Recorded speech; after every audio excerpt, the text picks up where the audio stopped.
In 33.5 kilometers, you'll arrive at Hopewell Cape.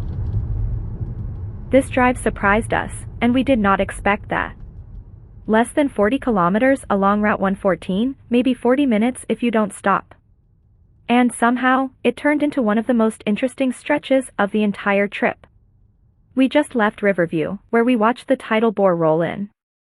If you haven't seen that video yet, go check it out. It's genuinely one of the coolest things we saw on this trip. We're heading to Hopewell Rocks now. And honestly, this drive turned out to be one of our favorite parts of the whole day. You're going to want to stop along the way.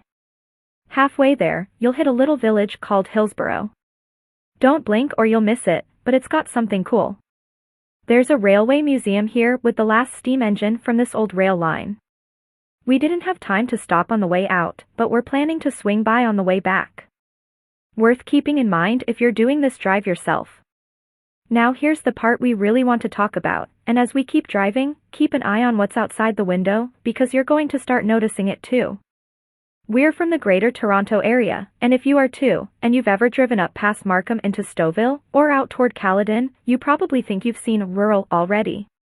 Big lots, old farmhouses, the whole deal. We thought the same thing.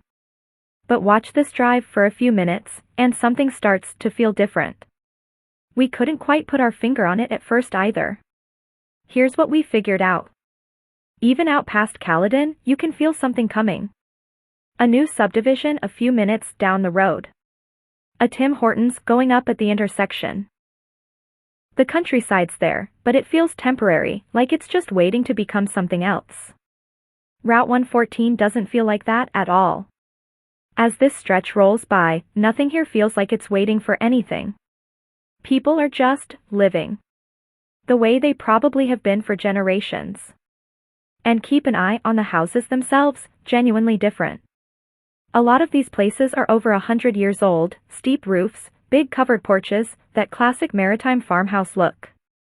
It's not the same as an old Ontario farmhouse either. The shapes are different, the proportions are different. If you grew up around farmhouses in Ontario, you'll notice it too. What really gets us, though, is how random it all is. You'll spot a gorgeous century-old farmhouse, and right next to it, a brand new custom build. Then a little cottage that someone clearly just lives in. Year-round. Back home, every house on a street looks like its neighbor. Out here, nothing matches, and somehow that works. And watch for the firewood. You'll see stacks of it everywhere outside the villages. Sure, people in Caledon have firewood too, but it's usually a backup, right? A nice to have. Out here, that woodpile is often the actual heat source for winter. That's a big difference. One more thing to look out for: fences. Or the lack of them.